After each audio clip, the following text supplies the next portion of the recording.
अगर इसको हम घर पे रहते ही कर लें तो ज्यादातर 3/4 से ज्यादा पेशेंट्स में 5 से 10% का ऑक्सीजन में इंप्रूवमेंट आ सकता है, जो मेरे हिसाब से आज की तारीख में बहुत बड़ा गेन है और इसको आप स्वयं घर पे कर सकते हैं। ठीक है डॉक्टर साहब, अब मैं आपसे गुजारिश करूंगा कि जिस प्रूनिंग के बारे में हमने इतनी चर्चा की है, एक बार अगर आप हमारे दर्शकों के लिए वो करके दिखा सकें जिससे उनकी बहुत मदद होगी, खासतौर से उन लोगों के लिए जिनका ऑक्सीजन लेवल डिप कर रहा है। कैसे जब तक ऑक्सीजन सिलेंडर नहीं मिलता, कैसे जब तक अस्पताल में बेड नहीं मिल जाता, अपने मरीज की जान आप कैसे बचाएंगे? अगर आप उनके साथ हैं, आपके घर में कोई कोरोना का मरीज है, कैसे हो प्रोनिंग? ये क्या टेक्निक है? ये कैसे आपकी जान बचाएगी? ऑक्सीजन लेवल कैसे बढ़ाएगी? डॉक्टर अरविंद कुमार। विशाल जी, इसमें हम 3 जगह पर तकिए लगाते हैं और पेशेंट को पेट के बल लिटाते हैं। अब तकिए लगाने की जगह बहुत इंपॉर्टेंट है और पर्पस क्या है। हम अपने को बेली डाउन यानी पेट के बल लिटाना है, लेकिन सबसे जरूरी चीज ये है कि हमारा पेट नहीं दबना चाहिए। हमारे रेस्पिरेशन में सबसे ज्यादा जो रोल होता है वो चेस्ट और पेट के बीच में डायाफ्राम होती है, उसके मूवमेंट का होता है। और अगर हमारा पेट दब गया तो डायाफ्राम का मूवमेंट इफेक्ट हो जाएगा। तो जब हम पेट के बल लेटें तो हमें तकिए लगा के ये इंश्योर करना है कि हमारा पेट न दबे। जो हमारा ये हिप बोन है, पेल्विस जिसे कहते हैं, ये पार्ट सपोर्टेड हो तकियों पे, हमारी अपर चेस्ट सपोर्टेड हो तकिए पर, पेट बीच में बेड से ऊपर रहे जिससे पेट का मूवमेंट ठीक रहे। अब आप देखिए, मैंने यहाँ पर 3 जगह पिलो रखे हैं। एक रखा है पिलो पैर की तरफ, एक पिलो है बीच में जिसमें हम 3 या 4 पिलो रख सकते हैं डिपेंडिंग ऑन कि आपका वेट कितना है और आपके पिलो का साइज कितना है, और एक पिलो है चेस्ट की तरफ। अब मैं आपको लेट के दिखाता हूं कि हमारा पेट का हिस्सा नहीं, ये जो नीचे वाला हिस्सा है जिसको हम हिप बोन कहते हैं, ये हिस्सा इस तकिए के ऊपर आना है। तो मैंने इन तकियों को रखा और ये जो नीचे वाला हिस्सा है इसको मैंने इन तकियों के ऊपर रखा, जिससे पेट नहीं दबा है, लेकिन मेरा जो हिप बोन का हिस्सा है वो इन तकियों पे आ गया।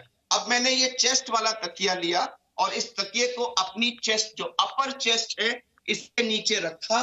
अब देखिए, इस समय मेरी चेस्ट जो है वो इस तकिए पर सपोर्टेड है और मेरा जो हिप बोन है वो इस तकिए पर सपोर्टेड है। इंपॉर्टेंट चीज ये है कि ये करने के बाद आप देख लें, इधर ले आइएगा कैमरा, कि आपका जो एक हाथ है वो आपके पेट के और बेड के बीच में जा रहा है और आपका पेट जो है वो बेड पे नहीं दब रहा है। ये बहुत जरूरी है, आपका पेट किसी तरह से नहीं दबना चाहिए। अब क्वेश्चन ये है कि आप हाथ का क्या करेंगे। आप हाथ को ऐसे रख सकते हैं और अपनी थोड़ी आप इसके ऊपर रख सकते हैं। आप सर को इधर कर सकते हैं, सर को इधर कर सकते हैं, या इस तकिए को थोड़ा सा ऐसे खींच करके अपनी थोड़ी को आप इस तकिए के ऊपर रख सकते हैं और हाथ को ऐसे रख सकते हैं। एक हाथ आप ऐसे कर सकते हैं, एक हाथ ऐसे कर सकते हैं, या दोनों हाथ ऐसे कर सकते हैं, या हाथ ऐसे। ये कोई फिक्स्ड पोजीशन नहीं है। इंपॉर्टेंट चीज ये है कि चेस्ट, अपर चेस्ट के नीचे एक तकिया होना चाहिए।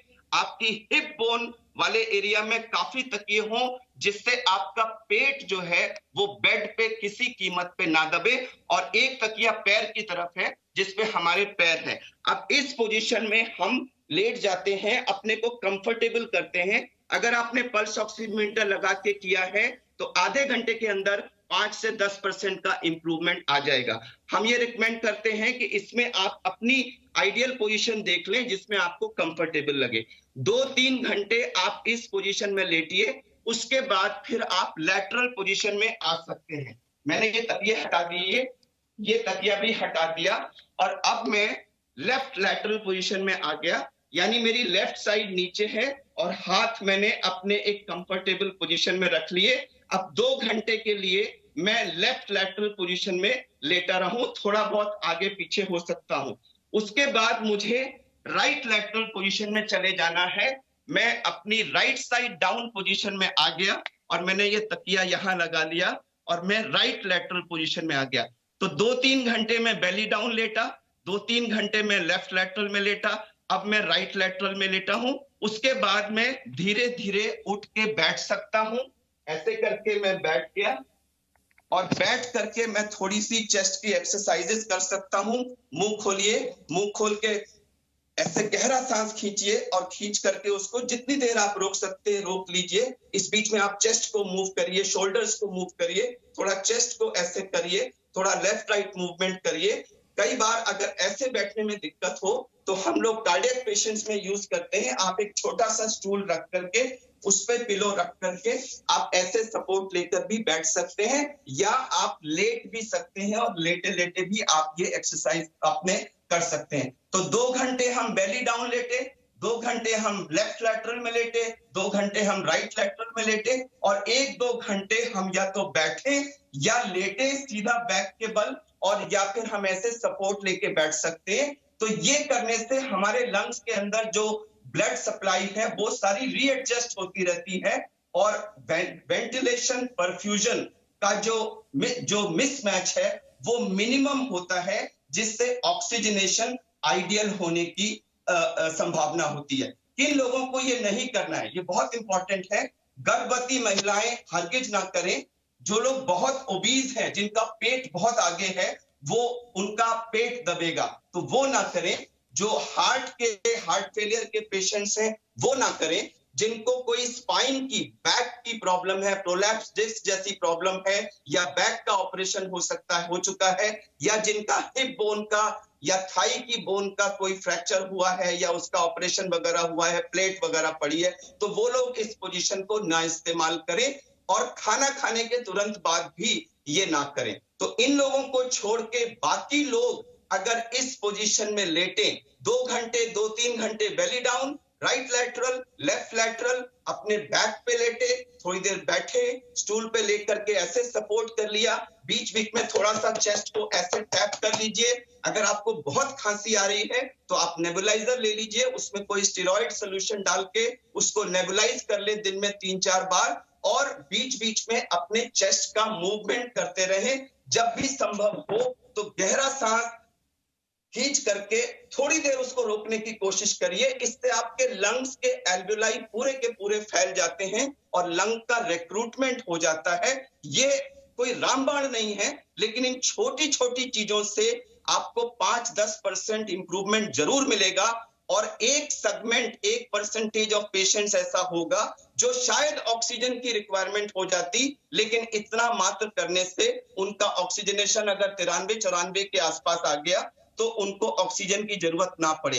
अगर ऑक्सीजन की जरूरत पड़ी भी है और आपने ये सब क्रियाएं की, तो हो सकता है ऑक्सीजन की रिक्वायरमेंट आपको 5 लीटर की जगह शायद 1-2 लीटर में ही काम चल जाए। तो इस समय जब ऑक्सीजन इतनी प्रेशियस है, बेड्स अवेलेबल नहीं है, तो हम घर पर अपनी ही आप से ये एक्सरसाइज करके अपने सैचुरेशन को 5 से 10% इंप्रूव कर सकते हैं। मैं पुनः कहूंगा कि मैं हरगिज ये नहीं कह रहा हूं कि ये मैजिक बुलेट है, या ये ऑक्सीजन का रिप्लेसमेंट है, या ये वेंटिलेटर का रिप्लेसमेंट है। ये एक साइंटिफिकली प्रूफ तरीका है, जिसका मुझे लगता है आज की तारीख में हर कोरोना का पेशेंट जिसका सैचुरेशन 94 से कम हो रहा है, उससे तुरंत इसे ट्राई करना चाहिए। कुछ लोगों ने ये कहा कि जिसका सैचुरेशन अभी कम नहीं हुआ है, अगर वो भी इसको ट्राई कर ले, मुझे नहीं मालूम कि उनको ये आगे बीमारी होने से रोकेगा कि नहीं, लेकिन इतना जरूर कह सकता हूं कि इससे किसी को कोई नुकसान नहीं होगा।